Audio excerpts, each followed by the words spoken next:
அன்பான தோழிகளுக்கு வணக்கம். Welcome to Madhavaram kitchen. நான் உங்கள் சாரதா சுந்தர பிரகாசம். இன்னைக்கு நம்ம ஒரு ரவா லட்டு ரெசிபி பார்க்கலாங்க. ரவா லட்டு வந்து நிறைய டைப்ஸ்ல பண்றாங்க. ஆனா இது ரொம்ப ஈஸியா பண்ணலாங்க நம்ம. எதுவுமே அரைக்கிறது அதெல்லாம் ஒண்ணுமே இருக்காது இதுல. ஆ ஆனா கடைசி லட்டு தீர்ற வரைக்கும் கூட லட்டு அவ்ளோ சாஃப்ட்டா இருக்கும்.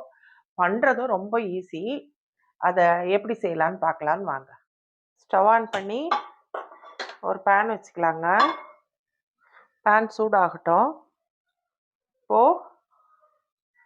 2 டீஸ்பூன் நெய் ஊற்றிக்கிறேங்க. 3 டீஸ்பூன் ஊற்றிக்கிறேன் நெய். நெய் சூடாகட்டுங்க. இப்போ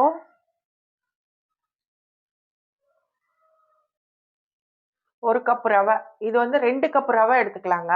இப்போ 1 கப் ரவை இதில் போடுறேன்.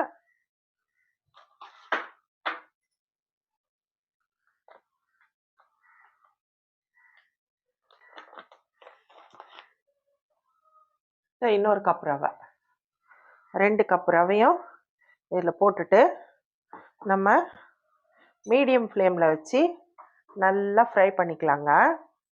நல்லா ரவை வறுபடணும். நல்லா வாசனை வரணும். கருகக்கூடாது. இந்த நெய்யில் நல்லா வறுத்து எடுத்துக்கலாம். இப்போது நல்லா வறுபட்டுடுச்சுங்க. இப்போது இதை இந்த பாத்திரத்தில் போட்டுக்கலாம். இது கொஞ்ச நேரம் அப்படியே ஆறட்டும். ஆறின உடனே நம்ம பார்க்கலாம். இப்போ மறுபடியும் பேன் வச்சுருக்கேங்க. அதில் 1 ஸ்பூன் நெய் விட்டுருக்கேன். இது கொப்பரை தேங்காய். இதை நான் கிரேட்டரில் திருவி வச்சுருக்கேங்க. நீங்கள் ஃப்ரெஷ் தேங்காய் கூட எடுத்துக்கலாம். நான் கொப்பரை இருந்ததால் கொப்பரையை திருவி வச்சுருக்கேன். இந்த கொப்பரை தேங்காயையும் இப்போது நெய்யில் போட்டு நம்ம வறுத்து எடுத்துக்கலாம்.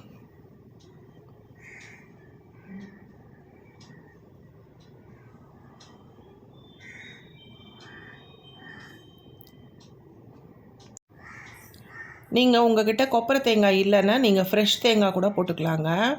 அது கூட ரொம்ப நல்லாவே இருக்கும். ஆனால் நல்லா இதை மாதிரி நல்லா துருவிட்டு கொஞ்சம் நேரம் நல்லா ஃப்ரை பண்ணிக்கணும். அந்த ஈரப்பதம் போக நல்லா ஃப்ரை பண்ணிட்டீங்கன்னா உங்களுக்கு லட்டு சீக்கிரம் கெட்டு போகாமல் இருக்கும். அதனால் ஃப்ரெஷ் தேங்காய் எடுத்துக்கிட்டிங்கன்னா கொஞ்சம் மீடியம் ஃப்ளேமில் வச்சு நல்லா ஃப்ரை பண்ணி எடுத்துக்கோங்க. இது ஒரு நிமிஷம் ஃப்ரை பண்ணால் போதும். அப்போவே நமக்கு ஸ்மெல் வர ஆரம்பிச்சிடும். கலர் மாறக்கூடாது.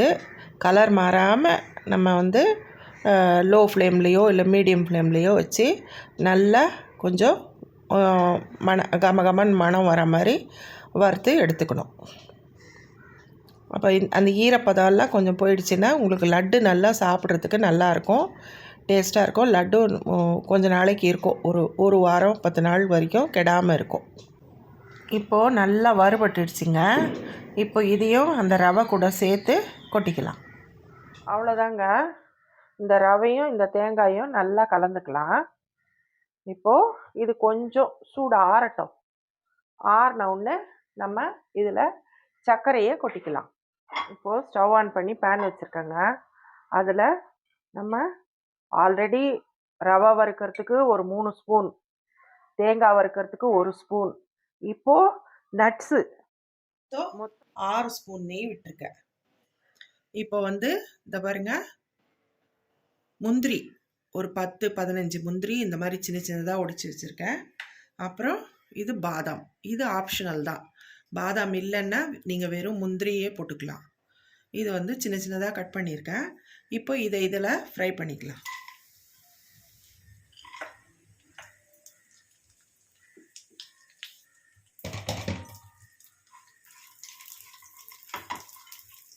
இப்போ ஃப்ரை ஆகிடுச்சுங்க.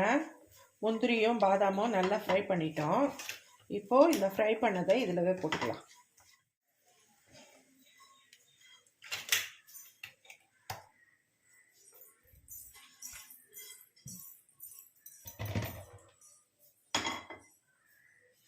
அவ்வளோதாங்க. கலந்து விட்டுக்கலாம். கலந்து விட்டுக்கிட்டு இப்போ இந்த கப்பால் நம்ம வந்து 2 கப்பு ரவை எடுத்திருக்கோம். அதனால் நான் இப்போ வந்து 1 கப்பு சுகரை வந்து நான் பவுடரெல்லாம் பண்ணலை, மிக்சியில் போட்டு அப்படியே தான் போட போகிறேன். அப்படியே இதில் போடுறேங்க. 1 கப் சுகர் போடுறேன். நீங்கள் பத்தலைன்னா உங்களுக்கு ரொம்ப ஸ்வீட் தேவை அப்படின்னா நீங்கள் இன்னொரு ½ கப்பு கூட போட்டுக்கலாம். நம்ம இப்போ பார்த்துட்டு நம்ம போட்டுக்கலாம். கப்பு சுகர் எடுத்துருக்கேங்க நான், அதையும் இதில் போட்டுடலாம். இப்போது 2 கப்பு ரவை 1 கப்பு தேங்காய், அதுக்கு நம்ம 1½ கப்பு எந்த கப்பால் ரவை எடுத்தோமோ அதே கப்பால் 1½ கப்பு சுகர் போட்டிருக்கோம். இதை நல்லா இப்படி கலந்துக்கலாம். இப்போ மொத்தமே நம்ம வந்து இந்த இவ்வளோ ரவைக்கும் இது எங்கன்னா 1 கிலோ இருக்குங்க மொத்தம் சேர்ந்து, எல்லாமே சேர்ந்து. இப்போது இந்த 1 கிலோ ரவைக்கு நம்ம வந்து மொத்தமே 6 ஸ்பூன் நெய் தான் போட்டிருக்கோம். அதுவே போதும். இப்போது இதை எப்படி லட்டு பிடிக்கிறது, அதுக்காக தான் 1 டம்ளர் பால், காய்ச்சி ஆற வச்ச பால், ரூம் டெம்பரேச்சரில் இருக்கிற பால், இந்த பாலை தெளித்து நம்ம லட்டு பிடிக்க போகிறோம். இப்போது லட்டு பிடிக்க ஆரம்பிக்கலாம். இந்த பாலை நல்லா தெளிச்சுக்கோங்க. இப்படி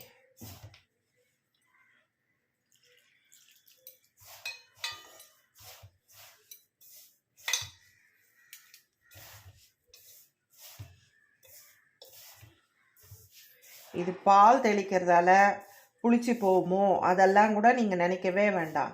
ரொம்ப நல்லா இருக்குங்க. ஏன்னா பால் வந்து நம்ம நல்லா காய வச்சுருக்கோம். அது ரூம் டெம்பரேச்சருக்கும் வந்துடுச்சு அந்த பால். அதனால் சூடாக ஊற்ற போகிறது இல்லை. அதனால் ஒன்றுமே ஆகாது. நீங்கள் 1 வாரம் வரைக்கும் கூட இந்த லட்டு நல்லா இருக்குங்க, கெட்டே போகாது.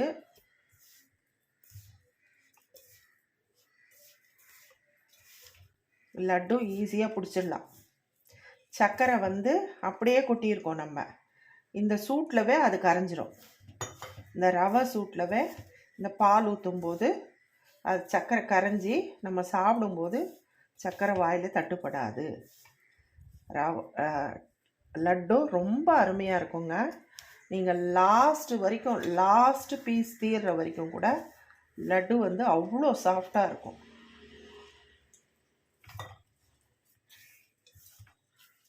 போதுங்க, பால் நிறைய அதான். இப்போது நம்ம இந்த 1 டம்ளர் பால் எடுத்தோம். இப்போ வந்து 3/4 டம்ளர் ஊற்றிருக்கோம். 1/4 டம்ளர் பால் அப்படியே இருக்குது. இது போதும்.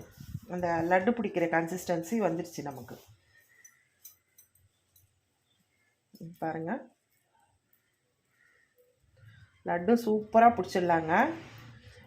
ஈஸியாக பிடிச்சிடலாம். அதே சமயம் உங்களுக்கு லட்டு சாஃப்டாக இருக்கும்.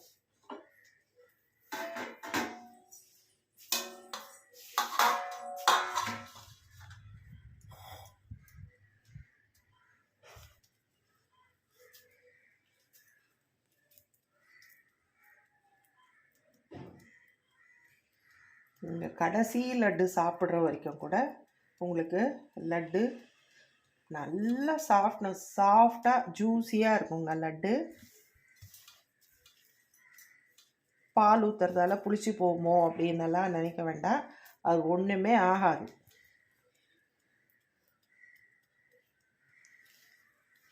இதே மாதிரி எல்லா லட்டையும் பிடிச்சிக்கலாம். அவ்வளோதாங்க, எல்லா லட்டும் பிடிச்சிட்டோம். பாருங்கள் எவ்வளோ நல்லா இருக்கு பாருங்கள் லட்டு. இதே சாஃப்ட்னஸோடவே இந்த ஒன்று இது பண்ணி காட்டுறேன் பாருங்கள். இதே சாஃப்ட்னஸோடவே கடைசி லட்டு தீர்ற வரைக்கும் கூட இதே சாஃப்ட்னஸோடு தான் இருக்கும். நீங்கள் லட்டு இப்படியே தான் இருக்கும். ஏன்னா நம்ம வந்து சர்க்கரையை வந்து தூள் பண்ணல, சர்க்கரை வந்து அப்படியே போட்டிருக்கோம். அது கரைய நமக்கு வந்து லட்டு கொஞ்சம் இருக்கும். ஆனால் வந்து சாஃப்ட்னஸ் வந்து அப்படியே இருக்குங்க. ரொம்ப டேஸ்ட்டாக இருக்கும் லட்டு. போய் இந்த லட்டை கொஞ்சம் சாப்பிட்டு பார்க்கலாம். சூப்பராக இருக்குங்க. நம்ம போட்ட அந்த தேங்காய் டேஸ்ட்டு நல்லா தெரியுது. பருப்புங்கெல்லாம் போட்டிருக்கோம். நீங்கள் திராட்சை கூட போடலாம். இதில் காஞ்ச திராட்சை கூட நீங்கள் வறுத்து போடலாம், உங்களுக்கு அந்த டேஸ்ட்டு பிடிக்கும்னா. பாதாம் முந்திரி டேஸ்ட்டு நல்லா தெரியுது. ரொம்ப நல்லா இருக்குங்க. நீங்கள் இதே மாதிரி ஈஸியாக நெய்யும் கம்மியும் இதுக்கு. இப்போது 1 கிலோ ரவைக்கு நீங்கள் வெறும் நெய்யே ஊற்றி செய்யணுன்னா கிட்டத்தட்ட அரை கிலோலேருந்து 3/4 கிலோ நெய் தேவைப்படும். ஆனால் நம்ம வெறும் 6 ஸ்பூன் நெய்யில் அவ்வளோ சுவையான லட்டு பண்ணியிருக்கோம். அதனால் இது நல்லா இருக்குங்க. நீங்கள் இதே மாதிரி செஞ்சு சாப்பிட்டு பாருங்கள். ரொம்ப நல்லாயிருக்கும். இதே சாஃப்ட்னஸோடவே இருக்கும். இது ரொம்ப ஈஸியான லட்டு. இந்த லட்டு ரெசிபி உங்களுக்கு பிடிச்சிருந்தா லைக் பண்ணுங்கள், ஷேர் பண்ணுங்கள், கமெண்ட் பண்ணுங்கள். மறக்காமல் சப்ஸ்கிரைப் பண்ணிவிடுங்க. Thank you friends.